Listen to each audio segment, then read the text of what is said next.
السلام السلام السلام یا نبی. السلام علیکم ورحمۃ اللہ وبرکاتہ. نحمدہ ونصلی ونسلم علی رسولہ الکریم، اما بعد فاعوذ باللہ من الشیطان الرجیم. بسم اللہ الرحمن الرحیم. لقد من اللہ علی المؤمنین اذ بعث فیہم رسولا. صدق اللہ مولانا العظیم وبلغنا رسولہ النبی الامین المکین الکریم، ونحن علی ذلک لمن الشاہدین والشاکرین والمطمئنین والحمد للہ رب العالمین. آئیے نہایت ہی ادب اور احترام کے ساتھ ساری کائنات کے رہبر عقیدت میرے اور آپ کے پیارے آقا جناب احمدی مجتبیٰ حضرت محمد مصطفیٰ صلی اللہ تعالی علیہ وسلم کی بارگاہ گوہر ناز میں اپنی غلامی کا ثبوت پیش کرتے ہوئے بآواز بلند ہدیہ درود پاک پیش کیجیے. پڑھیے اللہم صلی علی سیدنا و مولانا محمد وعلی آل سیدنا مولانا محمد مبارک وسلم. صلاۃ و سلام علیک یا رسول اللہ صلی اللہ تعالی علیہ وسلم. اللہ رب العزت کا نہایت ہی فضل و کرم اور اس کا احسان عظیم ہے کہ رب کریم نے مجھے اور آپ کو اپنے پیارے گھر مسجد میں اللہ کا ذکر کرنے کی غرض سے حاضر کیا. اللہ رب العزت ہمیں ہمیشہ ہمیشہ اپنا اور اپنے محبوب بندوں کا ذکر کرنے کی توفیق عطا فرمائے. بلکہ یوں سمجھیے کہ ہمیں اللہ رب العزت نے افضل الذکر کرنے کی توفیق عطا فرمائی کہ جو ذکر کے اندر بھی تمام ذکروں کا سردار ہیں، یعنی یہ کہ نبی پاک صلی اللہ تعالیٰ علیہ وسلم کا ذکر کرنے کی توفیق عطا فرمائی.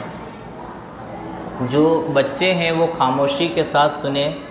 یا کوئی بڑا ان کو خاموش کرا دے. محفل میلاد ایک ایسی چیز ہے کہ جس میں ادب کا خیال رکھنا یہ بہت ہی لازم اور ضروری ہوتا ہے. ہمارے بزرگان دین نے محفل میلاد منائی بھی ہے اور اس طریقے کے ادب کے ساتھ منائی ہے کہ اس کی مثالیں آپ ڈھونڈ نہ سکیں گے. بڑے بڑے بزرگان دین آپ دیکھیے، حضرت علامہ عبدالحق محدث دہلوی رحمۃ اللہ تعالی علیہ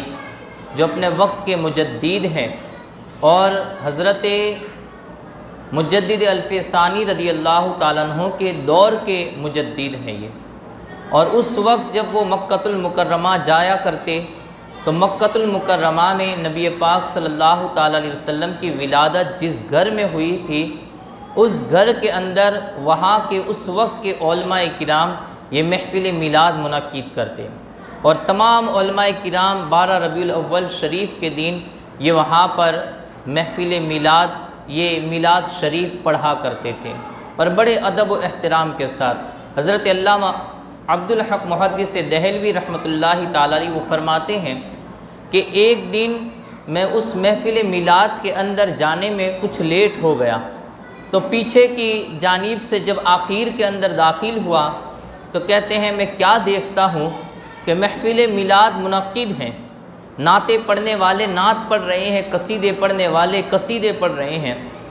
اور سامنے بیٹھنے والے سامعین یہ جھوم رہے ہیں. اور اس کے اندر جب میں پیچھے سے داخل ہوا تو میں کیا دیکھتا ہوں کہ ایک نور کا سما بندھا ہوا ہے.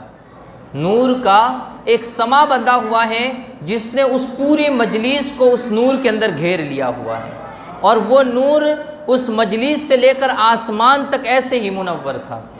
تو ایسا نور کا سما یہ محفل میلاد والوں کے اوپر یہ چھا جاتا ہے.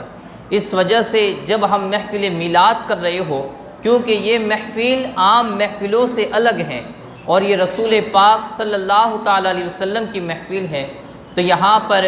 ادب و احترام کے ساتھ بیٹھے اور اس عقیدے اور نظریے کے ساتھ بیٹھے کہ اللہ کی خاص توجہ یہ ہماری جانب ہے اور نبی پاک صلی اللہ تعالیٰ علیہ وسلم کی رحمت کاملہ، نظر رحمت اور آپ کی کرم نوازی یہ بھی ہماری جانب متوجہ ہیں. انشاءاللہ العزیز جب اللہ اور اس کے رسول کی نظر کرم یہ ہماری طرف ہو اور ہم افضل الذکر یعنی نبی پاک صلی اللہ تعالی علیہ وسلم کا ذکر کر رہے ہو تو پھر ہمیں خاموشی کے ساتھ ادب کے ساتھ بیٹھ کر انشاءاللہ ہماری مرادوں کو لیتے ہوئے یہاں بیٹھنا چاہیے کہ اللہ رب العزت ضرور بھی ضرور نبی پاک رحمت للعالمین صلی اللہ تعالی علیہ وسلم کے صدقے میں ہماری مرادوں کو بھی پورا فرمائے گا۔ الغرض اس سے پہلے کل کے درس کے اندر کل کی مجلس میں ہم نے سماعت کیا تھا کہ نبی پاک صلی اللہ تعالی علیہ وسلم کا بچپن کس طریقے سے گزرا اور اس کے بعد آپ نے جو اپنے عہد شباب یعنی کہ جوانی کی شروعات جو فرمائی وہ کس انداز سے فرمائی کہ آپ نے جوانی کی شروعات محنت اور مزدوری کرتے ہوئے آپ نے اپنی امت کو گویا یہ پیغام دیا کہ تمہیں بھی اسی طریقے سے محنت کے ساتھ اپنی زندگی کو گزارنا چاہیے اور بیٹھے ہوئے کمانے کے بجائے تمہیں محنت اور مشقت کر اپنا ذریعہ معاش کو تلاش کرنا چاہیے اور اسی طریقے سے اپنے گھریلو زندگی کو گزارنا چاہیے۔ نبی پاک صلی اللہ تعالی علیہ وسلم جب عمر کے 12ویں سال کو پہنچے تو حضرت مکہ کے لوگوں کا یعنی عرب کے لوگوں کا جو سب سے بڑا جو کاروبار تھا وہ تجارت تھا، یعنی وہ جو ان کا پیشہ تھا دھندا تھا وہ تجارت کا تھا کہ وہ اپنے سامان کو جمع کرتے اور عرب کے اندر یا جو بھی کوئی کچھ بناتا تو اس کو جمع کرتے اور پھر وہ یمن مصر یا ملک شام کی طرف سب سے زیادہ تر جو مال و سامان بکتا تھا خرید و فروخت ہوتی تھی تو ملک شام کی جانب ہوتی تھی، تو اپنے مال و سامان کو لے کر ملک شام جاتے اور وہاں پر وہ بیچا کرتے اور پھر وہاں سے جو بھی انہیں منافع حاصل ہوتا تو وہاں سے دوسری چیزوں کو خریدتے اور پھر عرب میں لا کر ان چیزوں کو بیچا کرتے۔ تو اس طریقے سے عرب کے لوگوں کا جو سب سے بڑا پیشہ تھا وہ پیشہ تجارت کا تھا کہ وہ لوگ کاروبار کیا کرتے تھے۔ نبی پاک صلی اللہ تعالی علیہ وسلم کے چچا بھی یہ بھی کاروبار کرتے تھے۔ حضرت ابو طالب رضی اللہ تعالیٰ عنہ وہ کثیر العیال بھی تھے، آپ کے گھر میں اولاد آپ کی زیادہ تھی۔ اب آپ نے سوچا کہ اب ان لوگوں کا کارگزار اور ان لوگوں کی پرورش کرنا یہ یہاں پر رہتے ہوئے مشکل ہے، لا کچھ تجارت کر لی جائے۔ حضرت ابو طالب رضی اللہ تعالیٰ عنہ نے بہت سارا مال و سامان جو اپنی بساط کے مطابق تھا اسے جمع کیا اور جمع کرنے کے بعد آپ نے بھی ملک شام جانے کا ارادہ کر لیا۔ جب آپ ملک شام جانے لگے تو اس وقت نبی پاک صلی اللہ تعالیٰ علیہ وسلم کی عمر مبارک یہ 12 سال کی تھی، یعنی ایک بچپنے کا عالم تھا اور پھر ساتھ میں حضرت ابو طالب ہی وہ ایک ایسی شخصیت تھی جو باپ کا بھی پیار دے رہی تھی، ماں کا بھی پیار دے رہی تھی۔ ہر جگہ پر ہر راستے کے اندر ہر ساتھ کے اندر حضرت ابو طالب رضی اللہ تعالی عنہ کی ذات یہ ہمیشہ یہ نبی پاک صلی اللہ تعالی علیہ وسلم کے ساتھ الفت اور محبت والا برتاؤ کر رہی تھی۔ نبی پاک صلی اللہ تعالی علیہ وسلم ہر جگہ پر ان کے ساتھ سوتے بھی تھے، ان کے ساتھ بیٹھتے بھی تھے، کھانا کھانے کے وقت بھی حضرت ابو طالب کی ذات سامنے ہوتی۔ جب حضرت ابو طالب اپنی اونٹنی پر سوار ہوئے اور حضرت نبی رحمت صلی اللہ تعالی علیہ وسلم کو جب پتہ چلا کہ حضرت میرے چچا حضور حضرت ابو طالب یہ جانے لگے ہیں تو آپ نے اونٹنی کی نکیل کو پکڑ لیا۔ اونٹنی کی نکیل کو پکڑ کر نبی پاک صلی اللہ تعالی علیہ وسلم نے اصرار کرتے ہوئے فرمایا مسک بزمامی ناقتی ابی طالب وقال یا امی الی من تکلنی لا ابلی ولا امہ، کہا کہ اے میرے چچا ابو طالب مجھے یہاں پر اکیلا چھوڑ کر کہاں جا رہے ہو؟ میرا تو نہ کوئی باپ ہے نہ کوئی ماں ہے، مجھے اکیلا چھوڑ کر کس کے حوالے کر کے جا رہے ہو؟ حضرت ابو طالب نے جب پیارے بھتیجے نبی رحمت صلی اللہ تعالی علیہ وسلم کے اس اصرار کو سنا تو بے تاب ہو گئے، بے قرار ہو گئے اور فوراً نیچے اترے، اپنے سینے سے نبی پاک صلی اللہ تعالی علیہ وسلم کو لگایا اور پھر اپنی اونٹنی پر اپنے آگے سوار کیا اور لے کر پھر ملک شام کی طرف روانہ ہو گئے۔ حضرت ابو طالب کو لوگوں نے کہا کہ یہ چھوٹے بچے ہیں، اور پھر سفر کی مشقتیں بھی بڑی ہوگی۔ حضرت ابو طالب نے کہا اگر یہ میرے ساتھ رہے گا تو میری مشقتیں بھی کم کر دے گا، اگر یہ بچہ میرے ساتھ رہا تو میری مشقتوں کے اندر بھی آسانی ہو جائے گی اور اس کے ذریعے اللہ رب العزت مجھے بھی برکتیں عطا فرمائے گا۔ حضرت ابو طالب رضی اللہ تعالی عنہ یہ وہاں سے چلنے لگے۔ اب جب ان کا قافلہ یہ ملک شام کی سرحدوں کے اندر داخل ہو گیا تو ایک جگہ آئی جس کا نام بصرہ کہا جاتا ہے، عربی کے اندر اسے بصرہ بھی کہا جاتا ہے صاد کے ساتھ۔ تو وہ مقام ایسا تھا کہ آنے جانے والے قافلے یہ اس جگہ پر رکا کرتے تھے، اور وہ جگہ بھی ایسی تھی کہ اسی کے پاس میں ایک گرجا گھر بھی تھا، ایک عیسائیوں کا عبادت خانہ بھی تھا، اور وہاں عیسائی ایک بہت بڑا راہب بھی رہتا تھا جس کو بحیرہ راہب کہا جاتا تھا۔ یعنی بحیرہ راہب یہ بہت بڑا عابد اور زاہد، توریت اور انجیل کا عالم تھا، اور سب سے بڑا عیسائیوں کے اندر عالم تھا۔ اور بتایا جاتا ہے روایتوں کے اندر یہاں تک آتا ہے کہ حضرت عیسیٰ علیہ نبینا علیہ الصلوۃ والسلام کے جو خاص حواری تھے یہ ان کے جو نسل تھی، یعنی خاص حواریوں کی نسل، کہ حضرت عیسیٰ کے خلیفہ کے بعد جو دوسرے ان کے خلیفہ، پھر ان کے خلیفہ، اور جو حضرت عیسیٰ علیہ الصلوۃ والسلام نے جن کو پڑھایا تھا اور انہوں نے اپنی تعلیم اور توقیر کو یہ آگے کی طرف بڑھایا تھا، وہ ان میں سے بحیرہ راہب تھا۔ یعنی وہ نسل کے اندر یہ بحیرہ راہب کا نام آتا ہے۔ یہ تیسرے یا چوتھے نمبر پر بحیرہ راہب کا یہ اس کی ذات تھی۔ اب بحیرہ راہب یہ اسی گرجا گھر کے اندر وہ پادری تھا، پادری کی حیثیت سے تھا۔ اب جب یہ قافلہ بصرہ کے قریب پہنچا تو وہاں پر دیکھا کہ تمام کے تمام لوگ یہ وہاں پر پڑاؤ کے لیے اتر گئے،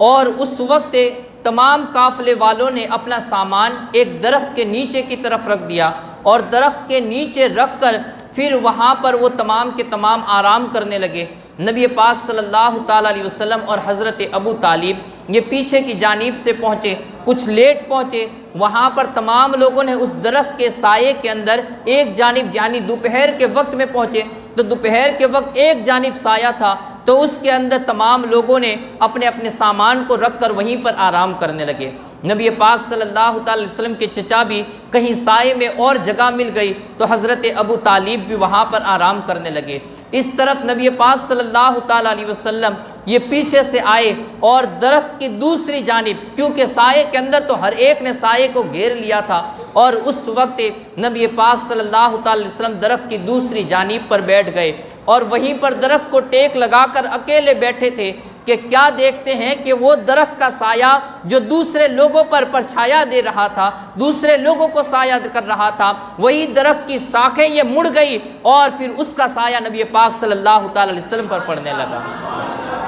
یہی بحیرہ راہب۔ اب دیکھیے بحیرہ راہب کی زبانی سنیے۔ بحیرہ راہب کے بارے میں یہ مشہور تھا کہ وہ کسی کو بھی بھاؤ نہیں دیتا تھا، یعنی اپنی زبان میں کہتے ہوئے چلے تو وہ کسی کو بھی بھاؤ نہیں دیتا تھا۔ اس قدر وہ بڑا عالم تھا کہ وہاں پر کتنے بڑے لوگ آتے جاتے ہیں یہ اسے کچھ پتہ بھی، یعنی اس کی جوں بھی نہیں رینگتی تھی۔ اس طریقے سے وہ وہاں پر رہتا تھا کہ بڑے بڑے لوگ آتے جاتے تھے، اس سے ملاقاتیں کرنے کے لیے آتے تھے، لیکن وہ کسی کی طرف بھی توجہ نہ دیتا تھا۔ لیکن یہ دن ایک ایسا خاص دن تھا کہ بحیرہ راہب اپنے عبادت خانے سے نکل کر اپنے گرجا گھر کے چھت کے اوپر چڑھا، اور وہ چھت کے اوپر چڑھ کر وہ آنے والے قافلوں کو دیکھ رہا تھا کہ کون آ رہا ہے، کون ٹیلے کے اوپر سے اتر رہا ہے۔ بحیرہ راہب کے حواری بھی یہ وہاں پر حیران تھے، کہا کہ یہ کیا معاملہ ہے، آج تک تو نے اپنے کمرے کو چھوڑا نہیں تھا، وہاں سے عبادت اس قدر کرتا تھا کہ وہاں سے تو نے اپنے قدم کو اپنے کمرے سے کبھی بغیر ضرورت کے باہر نہ نکالا، اور نہ آج سے پہلے نہ کبھی تو اس چھت کے اوپر آیا۔ کہا کہ آج کیا معاملہ ہے؟ بحیرہ راہب نے کہا آج کا دن وہ دن ہے کہ نبی آخر الزماں کی تشریف آوری ہونے والی ہے۔ اس امت کا جو آخری نبی ہے وہ اسی راستے سے، اسی ٹیلے سے اترتا ہوا ایک قافلے کے ساتھ آنے والا ہے، بس میں اس کی زیارت کرنے کے لیے کھڑا ہوں۔ بحیرہ راہب کہتا ہے کہ پھر جب وہ قافلہ آنے لگا اور وہ قافلہ ٹیلے کی طرف سے نیچے کی طرف اترنے لگا، بحیرہ راہب کہتا ہے میں دیکھ رہا تھا کہ وہاں پر اس سے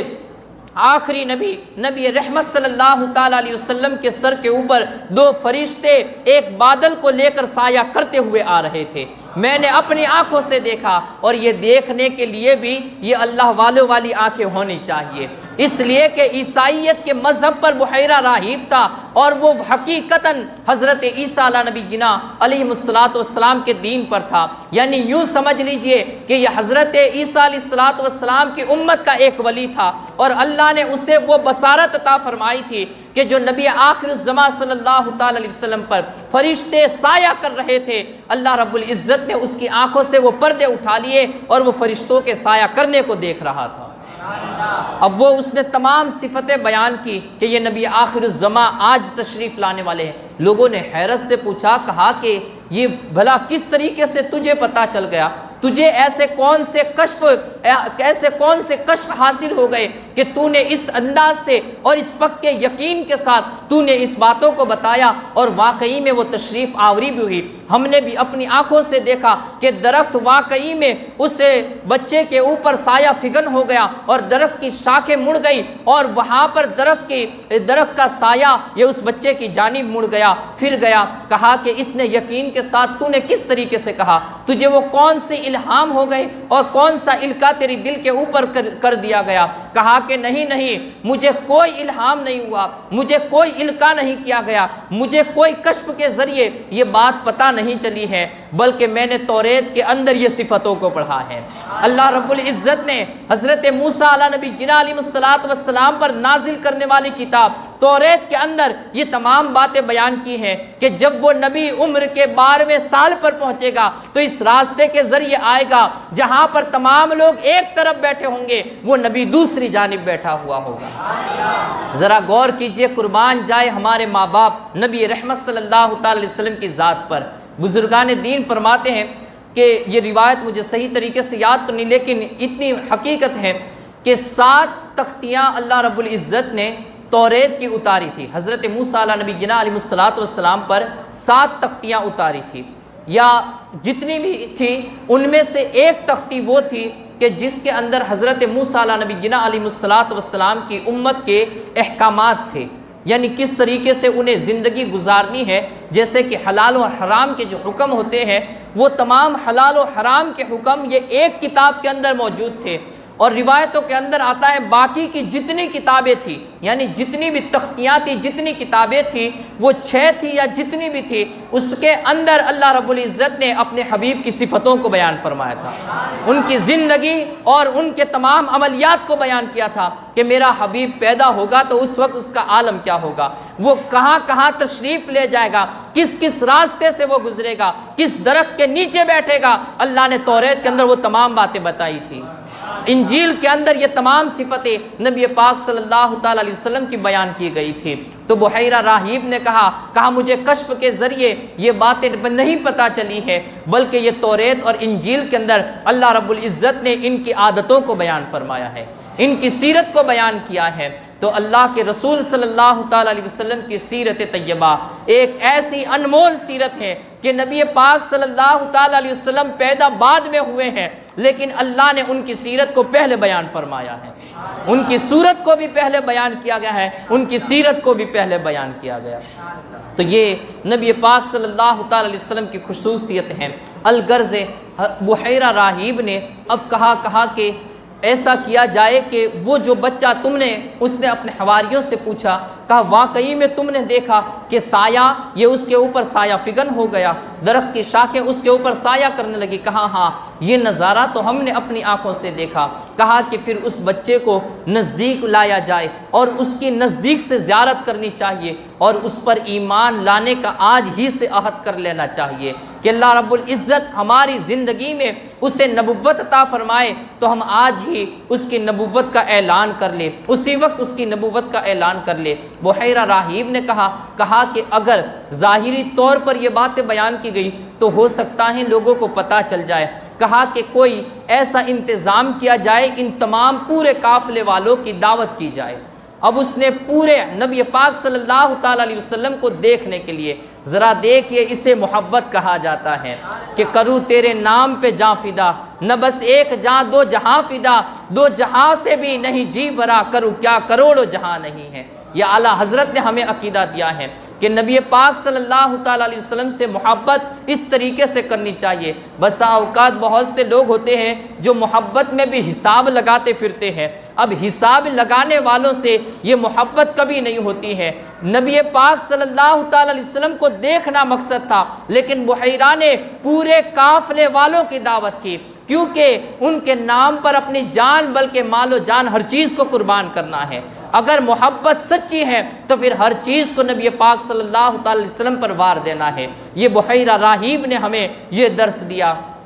غرض کہ اس نے پورے قافلے والوں کی دعوت کے لیے وہ خود چلا، کسی اور کو بھی اپنے کسی حواری کو نہیں بھیجا، بلکہ یہ خود چلا۔ یہ تعظیم نبی کے سبق یہ عیسائی راہب دے رہا ہے۔ کہتے ہیں وہ خود چلا اور قافلے والوں کو کہا کہ آپ لوگ سفر سے آ رہے ہیں اور میں چاہتا ہوں کہ تم لوگ آج میرے یہاں پر دعوت کھا لو۔ اب وہاں قریش کے بڑے بڑے سردار تھے، وہ حیرت بکا رہ گئے۔ پہلے تو سب سے بڑی حیرت اور تعجب کی حالت ان کی یہ تھی کہ بحیرہ راہب دیکھنے کو مل گیا، جس کی آج تک اس کی نعتیں سن رہے تھے، اس کے بارے میں بڑی بڑی باتیں سن رہے تھے، آج تک اسے دیکھنے کو نہیں ملا تھا، لیکن بحیرہ راہب یہ انہیں پہلے دیکھنے کو مل گیا تو وہ اس پر ہی حیرت زدہ تھے کہ کیا معاملہ ہے، آج کس طریقے کا دن ہے کہ بحیرہ راہب جو اپنے کمرے سے بغیر ضرورت کے قدم باہر نہیں نکالتا، وہ آج ہمیں ملنے کے لیے آ گیا اور ہمیں دعوت دینے کے لیے آ گیا۔ وہ اپنے آپ ہی کے اندر سوچ رہے تھے۔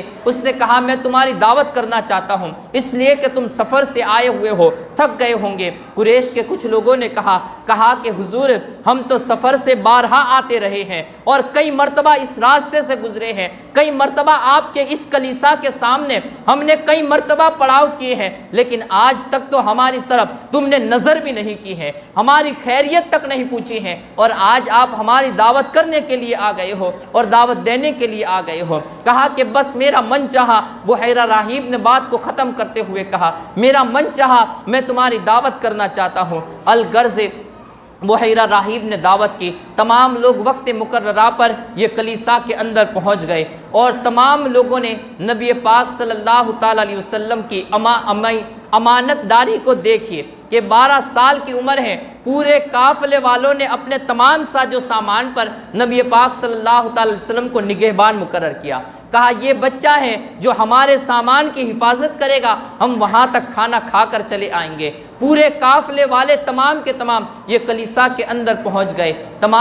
جب وہاں پر پہنچے، اب وہاں پر تو جو نگاہیں تک رہی تھی وہ چہرہ، وہ روئے زیبا، وہ تو سامنے وہ ذات نہ آئی۔ بحیرہ نے جب تمام کو ایک ایک کر کے دیکھا تو پھر آخری میں کہا کیا تمہارے سب لوگ آ گئے؟ کہا ہاں ہمارے سب لوگ آ گئے۔ کہا مجھے لگتا ہے ابھی کوئی باقی ہے،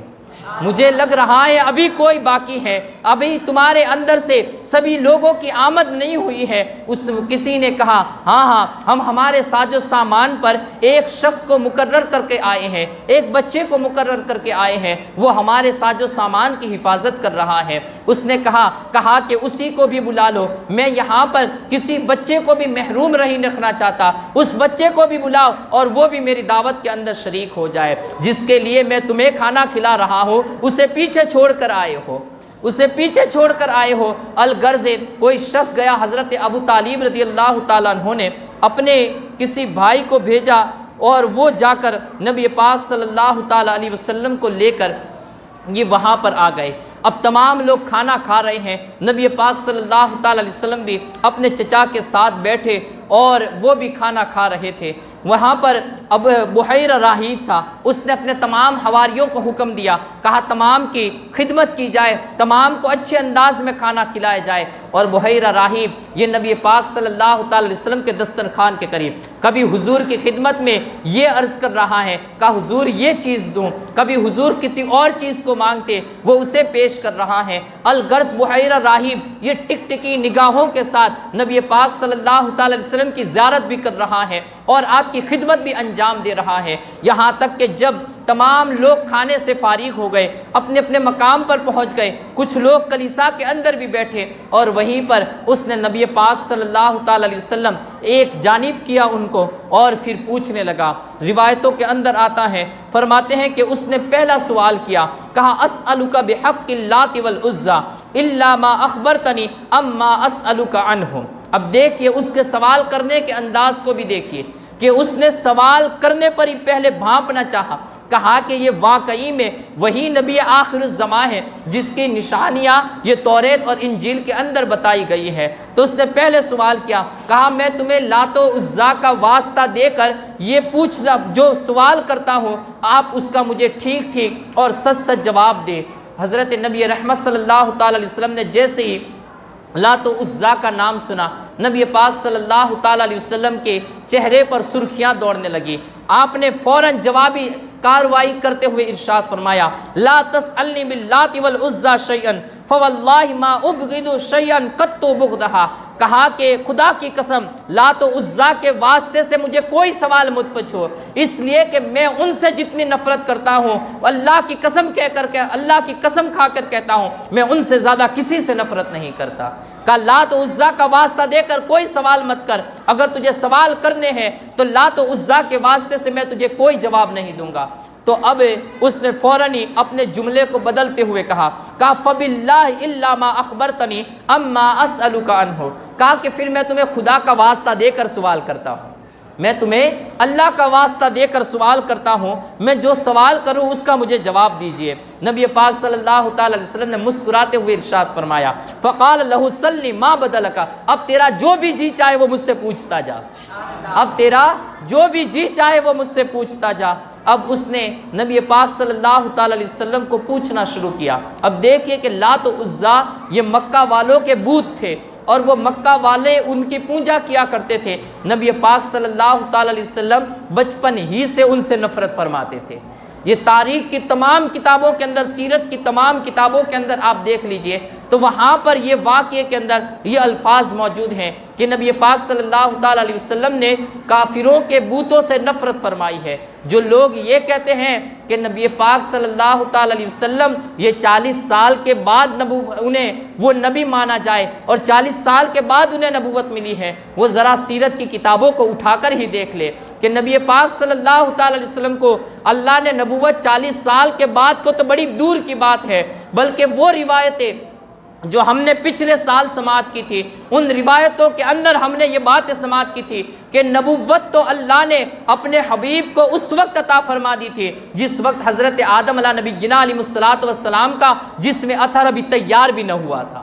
اس وقت اللہ کے رسول صلی اللہ تعالی وسلم نے خود ارشاد فرمایا کنت نبی و آدم بین الماء والطین، کہ میں اس وقت نبی بنا دیا گیا تھا جب حضرت آدم علیہ السلام ان کی مٹی یہ پانی کے ساتھ گوندی جا رہی تھی۔ ابھی تو حضرت آدم کا جسم اطہر یہ تیار بھی نہ ہوا تھا، اللہ نے نبوت مجھے اس وقت عطا فرما دی تھی۔ تو یہ نبی پاک صلی اللہ تعالی علیہ وسلم کو اب وہ سوال کرنے لگا، کبھی آپ کی نیند کے متعلق سوال کرتا، کبھی آپ کے عادات کے مطابق سوال کرتا۔ نبی پاک صلی اللہ تعالی علیہ وسلم ہر ایک سوال کا اس کے ٹھنڈے دماغ اس کی تسکین پہنچ جائے ویسا جواب عطا کرتے رہے۔ آخر میں اس نے حضرت ابو طالب کو بلایا اور کہا کہ یہ بچہ یہ آپ کے کون لگتے ہیں، یعنی اس کے آپ کون لگتے ہیں؟ حضرت ابو طالب نے کہا کہ میں اس کا باپ ہوں، یعنی یہ میرا بیٹا ہے، حضرت ابو طالب نے کہا۔ تو اب وہ بحیرہ راہب، یہ دیکھ نبی پاک صلی اللہ علیہ وسلم کی صفتیں اور آپ کی سیرت کی توریت اور انجیل کے اندر کیسے انداز کے اندر بیان کی گئی تھی۔ اس حضرت ابو طالب نے کہا کہ یہ میرا بیٹا ہے، تو بحیرہ راہب نے حیرت کے ساتھ پھر سے سوال کیا ما ہوا ابنک وما ينبغي لهذا الغلام ان يكون ابوه حيا، کہا کہ یہ آپ کا بیٹا نہیں لگ رہا ہے، یہ آپ کا بیٹا نہیں ہے، اس لیے کہ نہ اس کا باپ زندہ ہے اور اس وقت نہ ان کی ماں زندہ ہونی چاہیے، اس لیے کہ یہ وہ عمر ہے 12 سال کی کہ ان کے والد کا حیات رہنا یہ کوئی پاسبل ہی چیز نہیں ہے، یہ ناممکن والی چیز ہے، اس لیے کہ ہماری کتاب وہ کتاب ہے جو اللہ کی کتاب ہے، توریت اور انجیل اللہ کی کتابیں ہیں اور اس کے اندر ان کی صفتیں بیان کی ہے۔ اللہ کا قول کبھی یہ جھوٹا نہیں ہو سکتا ہے، وہ سچا قول ہے۔ اللہ رب العزت کا قول ہے کہ ان کے باپ کا انتقال جس وقت وہ ملک شام کے سفر میں ہوں گے، ان کے باپ کا بھی انتقال ہو چکا ہوگا، ان کی ماں کا انتقال بھی ہو چکا ہوگا۔ حضرت ابو طالب نے کہا ہاں یہ میرا بھتیجا ہے لیکن میرے بیٹے کی طرح ہے، میں انہیں اپنے بیٹے کی طرح پالتا ہوں۔ تو پھر اس نے دوسرا سوال کیا، کہا کہ کیا آپ نے فرمایا، اس نے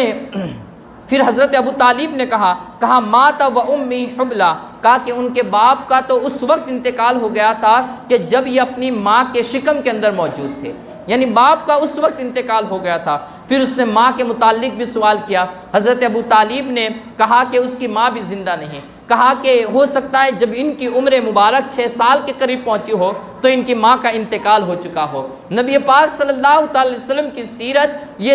دین کے حساب سے توریت اور انجیل کے اندر بیان کی گئی تھی، دین کے حساب سے اور ساتھ کے حساب سے، بلکہ کہہ لیجئے کہ نبی پاک صلی اللہ تعالی وسلم کس وقت کس جگہ پر موجود ہونے والے ہیں، یہ وہاں پر بھی ان کی سیرت طیبہ اس انداز سے توریت اور انجیل کے اندر بیان کی گئی تھی۔ اب اس کا اندازہ اور اس ساتھ والی کا اندازہ، یعنی یہ روایت کہ نبی پاک صلی اللہ تعالی وسلم کس گھڑی میں کس جگہ پر موجود ہوں گے، یہ باتیں جو توریت اور انجیل کے اندر بیان کی گئی تھی، اس کا اندازہ آپ یہاں سے لگا سکتے ہیں کہ اس وقت بحیرہ راہیب کے پاس 7 لوگ آئے، یہودیوں کے اندر سے 7 لوگ آئے، اور انہوں نے جب بحیرہ کے پاس اس کلیسا کے پاس آئے تو بحیرہ نے ان 7 لوگوں کو بھانپ لیا، ان کو دیکھتے ہی انہیں اپنے پاس بلا لیا اور کہا کہ تم یہاں پر کس وجہ سے آئے ہو؟ کہا کہ ہمیں ہماری تحریک نے، ہماری تنظیم نے یہاں پر بھیجا ہے، اس وجہ سے کہ یہ اس امت کے آخری نبی کے اس راستے سے آنے کا یہ وقت آ چکا ہے،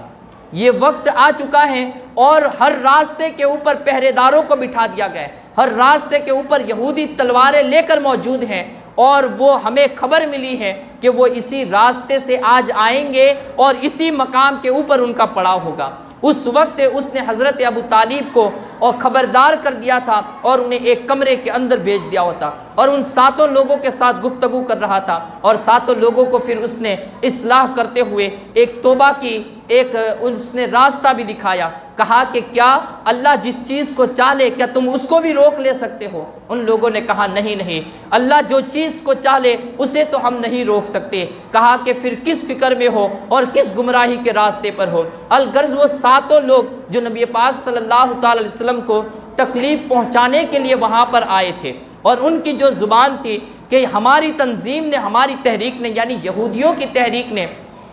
آج ہر راستے پر پہرے داروں کو بٹھا دیا ہے، اور انہوں نے یہ کام سپرد کر دیا ہے کہ وہ نبی آخر الزماں آج اس راستے سے آنے والے ہیں، ہو سکتا ہے وہ کہیں اور راستے کو بدل لے۔ کہا ہر راستے کے اوپر پہرے داروں کو بٹھا دو، اور جس راستے پر سے بھی وہ نبی آ جائے، ان کی پہچان، ان کی صفتیں، ان کے چہرے مبارکہ کا حلیہ مبارک، ہر چیز انہیں سمجھا دی گئی تھی، ہر چیز انہیں سکھا دی گئی تھی۔ بتائیے توریت میں اللہ نے کیسے اپنے حبیب کی نعتوں کو بیان کیا ہوگا، کس طریقے سے اپنے حبیب کی صفتوں کو بیان کیا ہوگا۔ الغرض وہاں وہ 7 لوگ یہ بحیرہ راہیب کے مرید بن گئے، اور اس کے بعد پھر اس نے حضرت ابو طالب کی طرف مخاطب ہوتے ہوئے کہا کہ آپ اپنے بچے کو لے کر فوراً اپنے وطن کی طرف واپس پلٹ جائیے، اس لیے کہ یہودی مجھے خدشہ ہے کہ یہودی ان کو ضرر پہنچائیں گے، انہیں تکلیف پہنچائیں گے۔ اور بحیرہ نے صراحت کرتے ہوئے ارشاد فرمایا، ھذا سید العالمین،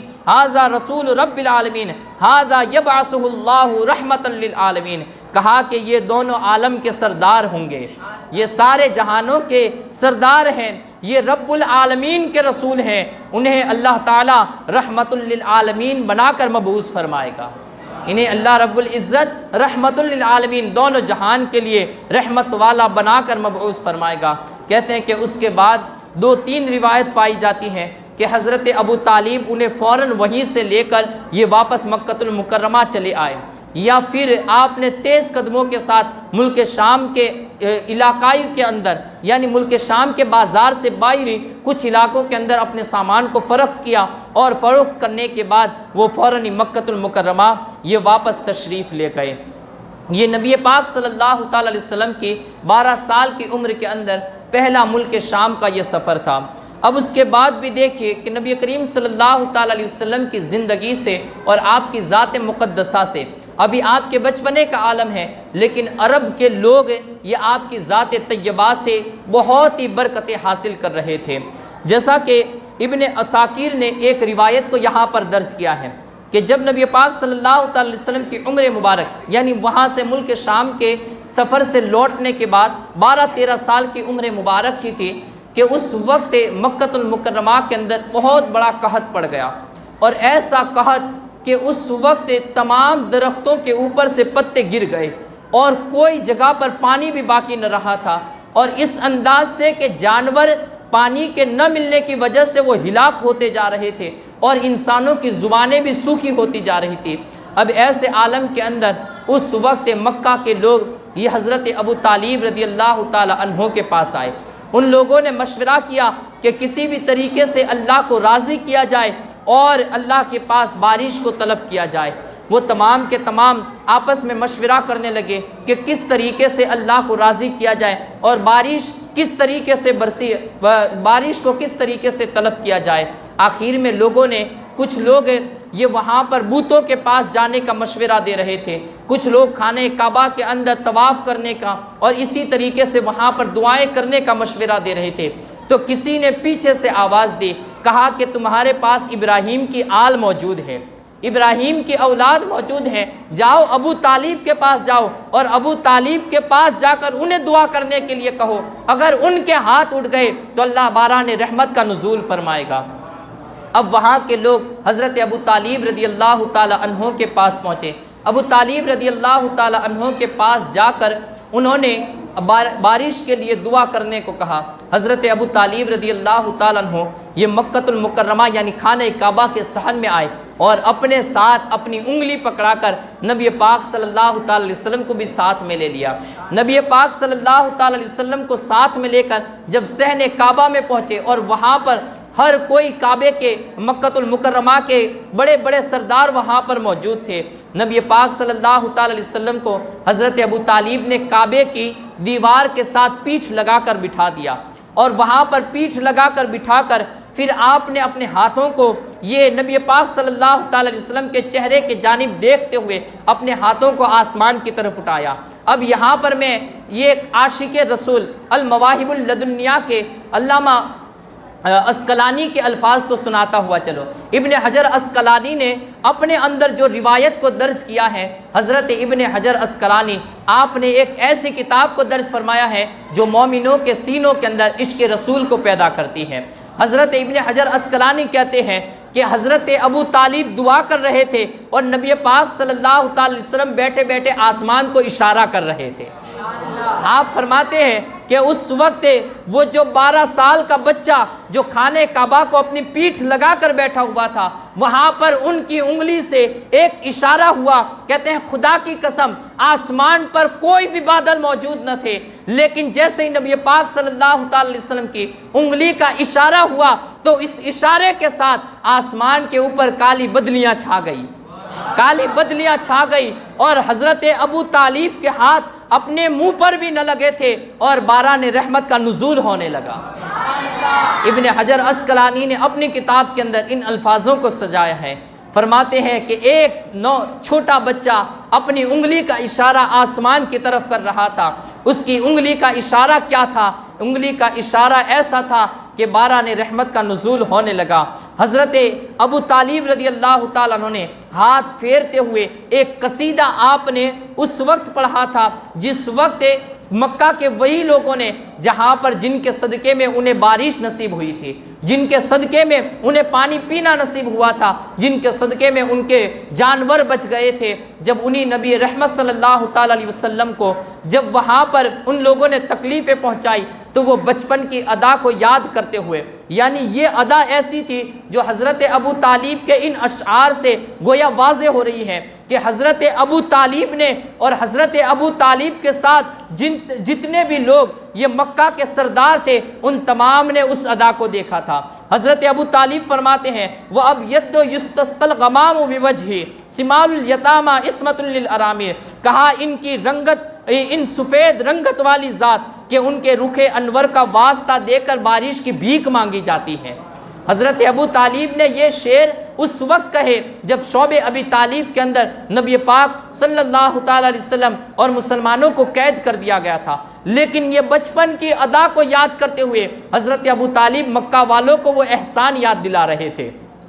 وہ احسان یاد دلا رہے تھے کہ اے مکہ والوں، تم اس نبی کا وہ احسان بھی بھول گئے کہ جو 12 سال کی عمر میں اس نے تم پر کیا تھا، اور جب تمہارے جانور مر رہے تھے اس وقت اس کی انگلی کے اشارے سے تم پر باران رحمت کا نزول ہوا تھا۔ تو حضرت ابو طالب نے وہ اشعار پڑھے اور وہاں پر یہ دونوں اشعار کہے گئے، وَأَبْيَضُّ يُسْتَسْقَى الْغَمَامُ بِوَجْهِ سِمَالُ الْيَتَامَى عِصْمَةٌ لِلْأَرَامِلِ، کہا کہ ان گوری رنگت والوں کو دیکھیے کہ ان کی رنگت اور ان کے رخ انور سے بارشیں طلب کی جاتی ہے، وہ یتیموں کی پناہ ہے، وہ بیواؤں کی عصمت کے محافظ ہیں۔ یکون بہ الحلاق من آل ہاشم فہم عندہ فی نعمتی و فاصلی، خاندان ہاشم کے مسکین ہلاک ہونے سے اس کے دامن کرم میں پناہ لیتے ہیں، پس وہ لوگ آپ کے پاس ہر قسم کے انعامات اور احسانات سے مالا مال کر دیے جاتے ہیں، یعنی جو بھی ان کی بارگاہ میں پہنچ جاتا ہے اللہ کے انعام و اکرام کی اس پر بارشیں ہونے لگتی ہیں۔ اب یہ جو اشعار تھے وہ حضرت ابو طالب کے ہیں۔ کچھ روایتوں کے اندر یہاں پر یہ بھی آتا ہے کہ کچھ لوگ کہتے ہیں کہ یہ حضرت عبد المطلب کے اشعار تھے، کہ حضرت عبد المطلب کے زمانے میں بھی قحط پڑا تھا اور اس وقت نبی پاک صلی اللہ تعالی علیہ وسلم کے صدقے میں بارش ہوئی تھی، لیکن بخاری شریف کی ایک روایت ہے جس روایت کے تحت یہ بات واضح ہو جاتی ہے کہ یہ جو اشعار ہے وہ حضرت ابو طالب رضی اللہ تعالیٰ عنہ کے اشعار ہیں، اور وہ روایت بھی اسی طریقے کی روایت ہے۔ فرماتے ہیں کہ نبی پاک صلی اللہ تعالیٰ علیہ وسلم جمعہ کا دن تھا اور اپنے منبر انور پر تشریف لے جا چکے تھے اور خطبہ پڑھنے کے لیے، خطبہ دینے کے لیے ابھی کھڑے ہی ہو رہے تھے کہ ایک بدو کھڑا ہو گیا، ایک اعرابی، ایک گاؤں کا رہنے والا وہاں پر کھڑے ہو کر وہ رسول پاک صلی اللہ تعالی علیہ وسلم کی بارگاہ میں وہ آ کر وہاں پر وہ چیخنے لگا، کہا یا رسول اللہ صلی اللہ تعالی علیہ وسلم۔ اس نے پورا نبی پاک صلی اللہ تعالی علیہ وسلم کی بارگاہ میں اس نے آ کر وہاں چلانے لگا اور شکایتیں کرنے لگا، کہا یا رسول اللہ ہم ہلاک ہو چکے ہیں، ہمارے جانور ہلاک ہو چکے ہیں، اور اس نے پوری وہ بات کہی، کہا کہ ہمارے جانور ہلاک ہو چکے ہیں، یا رسول اللہ ہمارے لیے بارش کی دعا کیجئے، ہمارے لیے بارش کی دعا کیجئے۔ نبی پاک صلی اللہ تعالی علیہ وسلم نے ارشاد فرمایا، اللہم اسقینا، اے اللہ ہمیں سیراب فرما دے، اے اللہ ہمیں سیراب فرما دے۔ ابھی منبر کے اوپر آپ کھڑے ہیں اور اس وقت 2 مرتبہ یہ الفاظ استعمال فرمائے، کہا اے اللہ ہمیں سیراب کر دے، اے اللہ ہمیں سیراب کر دے۔ کہتے ہیں کہ اسی وقت وہ اعرابی کہتا ہے خدا کی قسم ہم آسمان کو دیکھ رہے تھے، اس کے اوپر ایک بھی بادل کا سایہ تک بھی موجود نہیں تھا، لیکن نبی پاک صلی اللہ تعالی علیہ وسلم نے ابھی خطبہ شروع بھی نہ فرمایا تھا دعا کرنے کے بعد، لیکن نبی پاک صلی اللہ تعالی وسلم نے جیسے یہ دعا فرمائی، اللہم اسقینا، اللہم اسقینا، خطبہ شروع کرنے سے پہلے بارش پہلے شروع ہو گئی تھی، خطبہ بعد میں شروع ہوا، بارش کے قطرے یہ پہلے برسنے لگے تھے، اور پھر مسلسل اسی طریقے سے بارش ہوتی رہی۔ امام بخاری نے بخاری شریف کے اندر 26 جگہوں پر اس حدیث مبارکہ کو روایت فرمایا ہے۔ کہتے ہیں کہ بارش ہوتی رہی اور مدینہ طیبہ کے اندر اس انداز سے بارش ہوئی کہ 1 ہفتے تک 1 منٹ کے لیے بھی بارش نہیں رکی، 1 ہفتے تک بارش ہوتی رہی، اور مدینہ کے تمام راستوں کے اوپر پانی جمع ہو گیا، یہاں تک کہ گھروں کے اندر بھی پانی پہنچنے لگا۔ اب وہاں پر وہی اعرابی، یہ دوسری جمعہ کا خطبہ ہے، نبی پاک صلی اللہ تعالی علیہ وسلم اپنے منبر پر تشریف لے جا چکے ہیں، ابھی خطبہ شروع کرنے ہی جا رہے تھے کہ وہی اعرابی، وہی گاؤں کا رہنے والا آیا، ابھی بھی وہ چیختا چلاتا رہا تھا، ابھی وہ چیخ اور چلا رہا تھا اور کہہ رہا تھا یا رسول اللہ صلی اللہ تعالی وسلم ہم پھر سے ہلاک ہو گئے، کہا اس وقت یہ تھا کہ بارش نہیں ہو رہی تھی، جانور ہلاک ہو رہے تھے، ہر کوئی چرند و پرند مر رہے تھے، اب بارش ہونے کی وجہ سے ہم ہلاک ہو رہے ہیں، یا رسول اللہ یہ بارش تو رک ہی نہیں رہی ہے، اب دعا دعا کیجئے اللہ رب العزت مدینے کے گرد و نواح کے اندر یہ بارش کو برسائے، لیکن ہمارے مدینے کو بچا لے، ہماری بستی کو بچا لے۔ اس بارش کی وجہ سے ہماری دیواریں منہدم ہو رہی ہیں، ہماری دیواریں گر رہی ہیں، دیواریں گرنے کے قریب پہنچ چکی ہے۔ نبی پاک صلی اللہ تعالی وسلم، بخاری کے الفاظ ہیں، اب یہاں سے پیارے آقا کے الفاظ کو سنیے۔ فرماتے وضحک رسول اللہ صلی اللہ تعالی وسلم، نبی پاک صلی اللہ تعالی علیہ وسلم مسکرا اٹھے، آپ کی زبان مبارک، دندان مبارک دکھنے لگے، آپ مسکرائے، حتی بدت نواجذہ، ثم قال للہ در ابی طالب لو کان حیا لقرت عیناہ من ینشدنا قولہ۔ پھر نبی پاک صلی اللہ تعالی وسلم نے اپنی انگلی کا اشارہ فرمایا، کہا اے اللہ مدینہ کے گرد و نواح کے اندر ان بادلوں کو منتقل کر دے۔ اب یہاں پر بخاری کے دوسرے الفاظ بھی دیکھیے، راویان حدیث کہتے ہیں ہم نے اپنی آنکھوں سے دیکھا کہ مدینہ کے ارد و گرد تو بارش چاروں طرف ہو رہی تھی، لیکن مدینہ کے اندر ایک قطرہ بھی پانی نہیں گر رہا تھا۔ مدینہ کے گرد و نواح کے اندر چاروں طرف بارش ہو رہی تھی، لیکن مدینہ کے اندر ایک قطرہ بھی بارش نہیں گر رہی تھی۔ اور پھر نبی پاک صلی اللہ تعالی وسلم نے فرمایا، کاش کہ آج حضرت ابو طالب زندہ ہوتے۔ مدینہ کی سرزمین ہے، جب اپنوں کو پھر یاد کیا جائے، جس وقت اپنوں کی ضرورت ہو تو پھر اس وقت وہ خوشی کے موقع پر اپنوں کی بڑی یاد آتی ہے۔ فرمایا آج کاش کہ ابو طالب ہوتے تو ان کی آنکھوں کو ٹھنڈک پہنچ جاتی، اس لیے کہ وہاں پر تو بچپن کی وہ ادائیں دیکھی تھی کہ جس کے اندر کوئی وہ چیز نہ تھی کہ جس سے یقین کیا جائے، لیکن انگلی کے اشارے سے وہ بارش برسنا حضرت ابو طالب نے وہ صراحتاً نہیں تو کنایتاً بیان کیا تھا، لیکن آج تو جو چیز تھی وہ صراحتاً تھی کہ انگلی کا اشارہ تھا، گرد و نواح کے اندر بارش ہو رہی تھی اور بیچ کے اندر کہیں پر بھی بارش نہیں ہو رہی تھی۔ فرمایا آج اگر ابو طالب زندہ ہوتے تو ان کی آنکھوں کو ٹھنڈک پہنچ جاتی۔ پھر فرمایا کوئی ہے جو ابو طالب کے وہ دو شعر سنا دے۔ نبی پاک صلی اللہ تعالی وسلم نے فرمایا، کہا کوئی ہوگا جو ابو طالب کے وہ دونوں شعر سنا دے۔ حضرت علی کرم اللہ وجہہ الکریم کھڑے ہو گئے، کہا کأنک ترید قولہ وابیض یستسقی الغمام بوجہہ، کہا یا رسول اللہ صلی اللہ تعالی وسلم آپ کی مراد اس شعر سے ہے کہ وابیض یستسقی الغمام بوجہہ، کہ جس کے چہرے کو دیکھا جائے تو آسمان برسنے لگتا ہے، جس کے چہرے کو دیکھ کر آسمان بارش عطا کرنے لگتا ہے۔ فرمایا کیا آپ اس شعر کے متعلق پوچھ رہے ہو؟ نبی پاک صلی اللہ تعالی وسلم نے فرمایا، کہا ہاں یہی وہ شعر ہے جو ابو طالب نے میرے بارے میں کہے تھے۔ اور حضرت ابو طالب نے صرف یہ دو شعر نہیں بلکہ آپ نے 15-20 اشعار پر ایک پوری نعت، ایک پورا قصیدہ نبی پاک صلی اللہ تعالی وسلم کی ذات مقدسہ پر لکھا تھا۔ الغرض آج ہم اس کو یہیں پر ختم کرتے ہیں۔ یہ ابھی اللہ کے رسول صلی اللہ تعالی وسلم کی یہ دو باتیں ہی تھی کہ ملک شام کا سفر اور 13 سال کی عمر کے اندر پھر وہ آپ کی وجہ سے بارش کا برسنا۔ اللہ رب العزت ہمیں نبی پاک صلی اللہ تعالی علیہ وسلم کی برکتیں ہمہ وقت عطا فرمائے، زندگی میں بھی عطا فرمائے، قبر میں بھی عطا فرمائے، حشر میں بھی ان کا سایہ عاطفت عطا فرمائے۔ اللہ رب العزت ہمیں دنیا کے اندر ان کے راستے پر چلنے کی توفیق عطا فرمائے اور رب کریم ہمیں ان کی سنتوں پر عمل کرنے والا بنائے۔ وآخر دعوانا ان الحمدللہ رب العالمین۔ السلام علیکم۔